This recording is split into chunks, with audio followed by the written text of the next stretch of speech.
भगवा विधायक आया है, कमल निशान लाया है।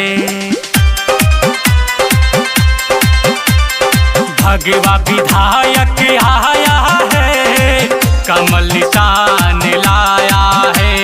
याद करो भैया बाबू, याद करो काका काकी, अपने क्षेत्र का विकास कराया है। भगवा विधायक आया है, कमल निशान लाया है।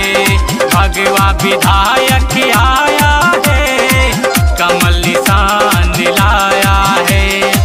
कमल निशान लाया है। भगवा विधायक आया है, कमल निशान लाया है।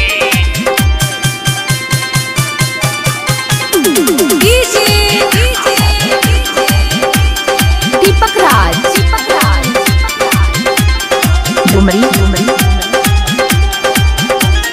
जब देखो तब जनता की खुशहाली की चर्चा करते हैं। बीजेपी जनता की शान है, भैया सबसे कहते हैं। जब देखो तब जनता की खुशहाली की चर्चा करते हैं। बीजेपी जनता की शान है, भैया सबसे कहते हैं। पता नहीं तो आ करके देख लो, डुमरिया गंज आके देख लो, भगवा नजर ही आएगा।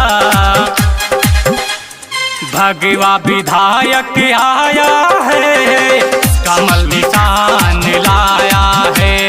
भगवा विधायक आया है, कमल निशान लाया है।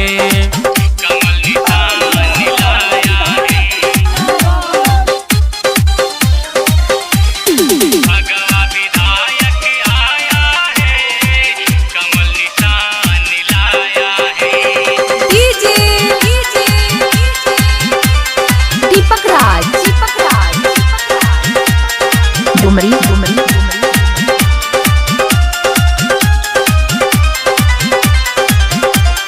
कहे राघवेंद्र सिंह शिवाजी, हर हिंदू को जगाना है। 2022 में फिर से कमल का बटन दबाना है। कहे राघवेंद्र सिंह शिवाजी, हर हिंदू को जगाना है। 2022 में फिर से कमल का बटन दबाना है। हाथ जोड़ के कहे शिवा किंग, हाथ जोड़ के कहे शिवा किंग, राघवेंद्र को लाना है। जनता ने ये माना है, भगवा शेर हमारा है। जनता ने ये माना है, भगवा शेर हमारा है।